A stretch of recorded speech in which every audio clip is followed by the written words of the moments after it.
आज हम सीखेंगे सीधा समानुपात। अमित ने 20 रुपए में 2 चॉकलेट खरीदी और निशा ने 40 रुपए में 4 चॉकलेट खरीदी। क्या आप बता सकते हैं किसकी चॉकलेट महंगी थी? सोचिए सोचिए। चलिए हम बताते हैं। हम कह सकते हैं कि अमित द्वारा खरीदी गई चॉकलेट की संख्या और निशा द्वारा खरीदी गई चॉकलेट की संख्या का अनुपात 2:4 यानी 1:2 है। इसी तरह उनके मूल्यों का अनुपात यानी रेशो 20:40 यानी 1:2 है। इससे यह ज्ञात होता है कि चॉकलेट की संख्या 2 गुना हुई है, इसी तरह उनका मूल्य भी 2 गुना हुआ है।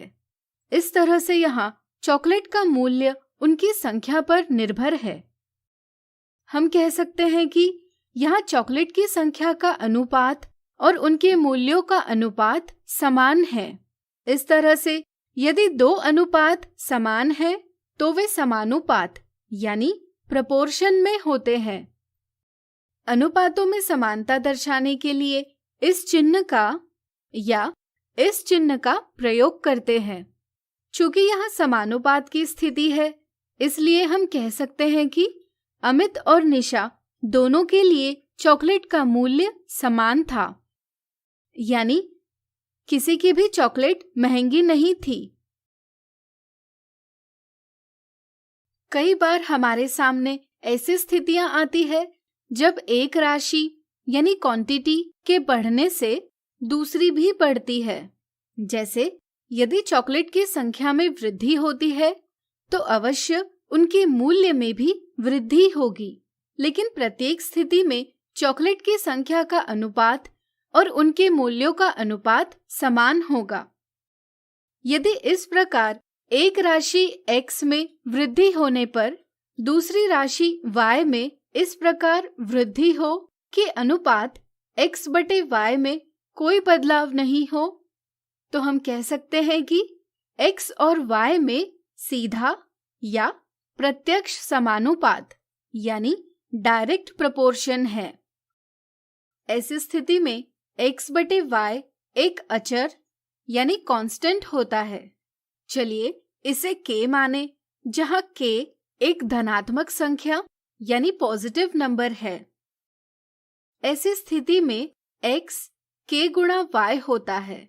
सीधे अनुपात की स्थिति में यदि x के मान x1, x2, x3 इत्यादि हो और संगत y के मान क्रमशः y1, y2, y3 इत्यादि हो, तो हम लिख सकते हैं x1/y1 बराबर x2/y2 बराबर x3/y3 इत्यादि बराबर k। इससे यह ज्ञात होता है कि ऐसी स्थिति में दोनों राशियां सीधे विचरण करती है, यानी कि अनुक्रमानुपाती यानी डायरेक्टली प्रोपोर्शनल है, जिसे हम इस प्रकार दर्शाते हैं। इस संकेत का अर्थ है k समानुपाती है। इस तरह से इस कथन को हम पढ़ते हैं x y के समानुपाती है। जैसे इस स्थिति में चॉकलेट की संख्या चॉकलेट के मूल्य से समानुपाती है।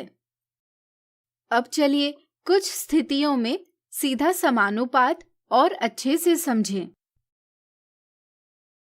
एक मशीन एक दिन में कुछ वस्तुएं बनाती है। यदि हम मशीनों की संख्या बढ़ाएं तो बनने वाली वस्तुओं की संख्या पर क्या प्रभाव होगा? सोचिए सोचिए। बिल्कुल सही। यहाँ मशीनों की संख्या जिस अनुपात में बढ़ेगी या कम होगी, उसी अनुपात में वस्तुओं की संख्या भी बढ़ेगी या कम होगी। इसलिए हम कह सकते हैं कि मशीनों की संख्या और बनने वाली वस्तुओं की संख्या में सीधा समानुपात है।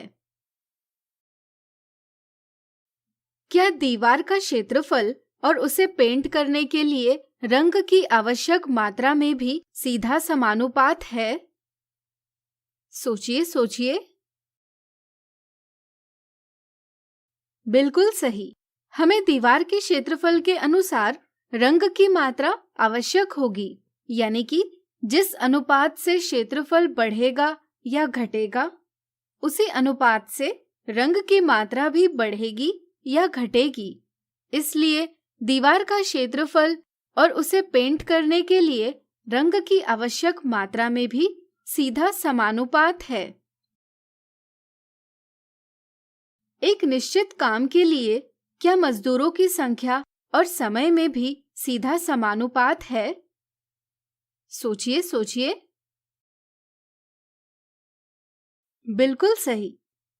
इनमें सीधा समानुपात नहीं हो सकता, क्योंकि यदि मजदूरों की संख्या बढ़ती है तो समय कम लगेगा, जबकि यदि मजदूरों की संख्या घटती है तो समय अधिक लगेगा।